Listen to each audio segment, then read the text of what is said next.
శబరిమల గురించి అందరికీ తెలిసిందే. చాలా మంది స్వామి మాల వేసుకుని అక్కడికి అయ్యప్ప స్వామిని దర్శించుకోవడానికి వెళ్తారు. అసలు అయ్యప్ప స్వామి చరిత్ర ఏంటి, ఆ శబరిమల ఎలా స్థాపించబడింది, అసలు కథ ఏంటి, అందరూ స్వామి మాల వేసుకుని ఎందుకు శబరిమల వెళ్లి అయ్యప్ప స్వామిని దర్శించుకుంటారు? కలియుగంలో ధర్మం చాలా కష్టపడుతుంది. ఆ ధర్మాన్ని కాపాడడం కోసం హరిహరులు కలియుగతో అయ్యప్ప స్వామి ఉద్భవిస్తారు. బాలుడుగా ఉన్న అయ్యప్పని హరిహరులు పంబ నది దగ్గర వదిలి వెళ్ళిపోతారు. ఆ బాలుడు మెడలో ఒక సువర్ణ గంట ఉంటుంది. వెలుగుతూ ఉన్న ఆ గంట పేరు మణి.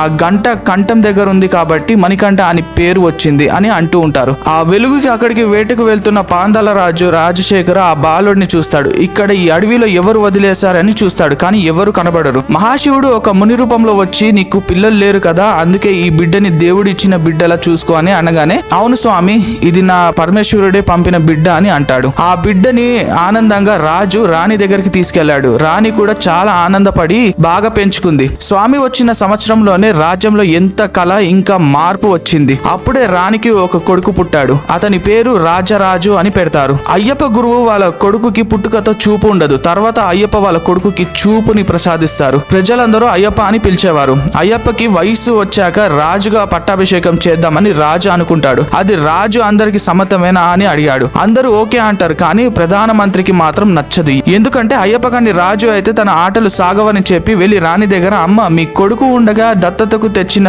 వాడిని రాజుగా ఎలా చేస్తారు అని నిప్పు రవ అంటించాడు. మొదట్లో రాణి పట్టించుకోలేదు, కానీ తర్వాత తన కొడుకు ఏమైపోతాడో అని చెప్పి మణికంఠ రాజు అవ్వకూడదని ఇద్దరు కలిసి మణికంఠని అంతం చేయడానికి ప్రయత్నిస్తారు. కానీ అది ప్రతిసారి విఫలం అవుతూ ఉంటుంది. పట్టాభిషేకం ఎలా అయినా ఆపాలని చెప్పి రాణి తనకి విపరీతమైన తలనొప్పి వస్తుందని మంచాన పడినట్టు నటిస్తుంది. వచ్చిన వైద్యులందరూ ఆ నొప్పి తగాలంటే పులిపాలు తీసుకుని రావాలని అంటారు. రాజ్యంలో చాలా మంది పాలు తేయడానికి వెళ్లి కాలి చేతులతో వస్తారు. మణికంఠ నేను వెళ్తా తండ్రి అని అంటాడు, కానీ రాజు ఒప్పుకోడు. ఎలాగైనా మణికంఠ రాజుని ఒప్పించి బయలుదేరతాడు. బయలుదేరే ముందు రాజు ప్రయాణానికి కావాల్సిన ఏర్పాట్లు చేశాడు. 2 సంచులలో కావాల్సినవి అన్ని పెట్టి ఇస్తాడు. దానినే ఇరుముడు అని అంటారు. ఈ ఇరుముడిని మణికంఠ తన తల మీద పెట్టుకొని ఆ అడవి గుండా ప్రయాణిస్తాడు. నారదుడు ఆ అడవిలో ఉన్న మహర్షి దగ్గరికి వెళ్లి, నిన్ను అంతం చేయడానికి మణికంఠ వచ్చేసాడని చెప్పాడు. నారదుడు చెప్పినట్టుగానే మణికంఠ మహర్షితో యుద్ధంలోకి దిగారు. చాలాసేపు యుద్ధం తర్వాత మణికంఠ మహర్షిని అంతం చేసేశాడు. అదంతా అయిపోయిన తర్వాత ముల్లోకాల్లో ఉన్న దేవతలు అక్కడికి వచ్చారు. మహర్షి అంతమయ్యాక తన బాడీ నుండి లీలావతి అనే అందమైన అమ్మాయి బయటికి వస్తుంది. తను పూర్వజన్మలో ఒక మహాముని కూతురు. ముని దగ్గర శిష్యుడిగా ఉన్న దత్తాత్రేయ మీద లీలావతికి మనసు పడింది. తనని పెళ్లదూత అని తన తండ్రికి చెప్తుంది. తను నా శిష్యుడు, నీకు అన్నయ్య లాంటి వాడు అని చెప్తాడు. సమయం రాని నీకు మంచి వరుణ్ణి చూసి పెళ్లి చేస్తా అని అంటాడు. కానీ లీలావతి ముని మాట అస్సలు వినదు. వచ్చే జన్మలో నువ్వు మహర్షిగా పుడతావని శాపం పెడతాడు. ఆ తర్వాత వచ్చే జన్మలో మహర్షిగా పుడుతుంది. అయ్యప్ప చేతిలో చనిపోయింది కాబట్టి శాప విముక్తురాలుగా మారుతుంది. మణికంఠ స్వామిని చూడగానే లీలావతి తనని పెళ్లి చేసుకోమని అడుగుతుంది. దానికి స్వామి, నువ్వు ఇంకా మారలేదా? ఈ జన్మలో నేను ఇంకా బ్రహ్మచారిని కాబట్టి నేను ఎవరిని పెళ్లి చేసుకోను. నీకేమైనా వరం కావాలంటే కోరుకో అంటారు. లీలావతి ఏడుస్తూ, స్వామి నన్ను క్షమించండి, అలానే మీకు ఎప్పుడు పూజ చేస్తుండేలా నన్ను ఆశీర్వదించండి అని అంటుంది. దాంతో స్వామి, ఇక మీద నుండి నువ్వు మల్లికపూర్తమ్మగా భక్తులతో పూజలు అందుకుంటావని అంటారు. ఇప్పటికీ లీలావతి అక్కడ మల్లికపూర్తమ్మగా శబరిమలలో సేవలు అందుకుంటుంది. ఇదంతా చూసిన మహాశివుడు, నాయన ఇంక నీ కార్యం ముగిసింది అని అంటాడు. లేదు స్వామి,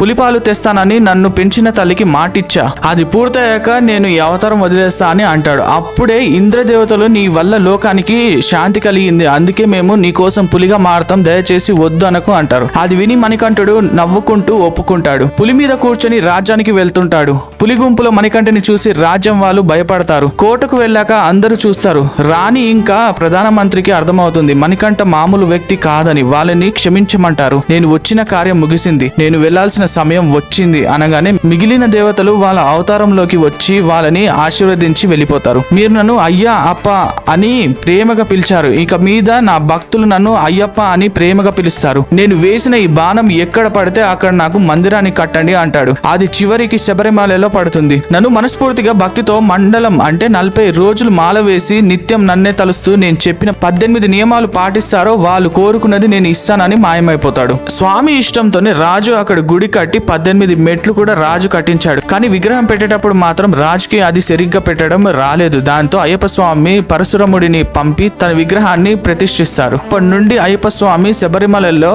శిలారూపంలో ఉండి మాలతో వచ్చిన భక్తులను ఆశీర్వదిస్తూ ఉంటారు. స్వామియే శరణం అయ్యప్ప.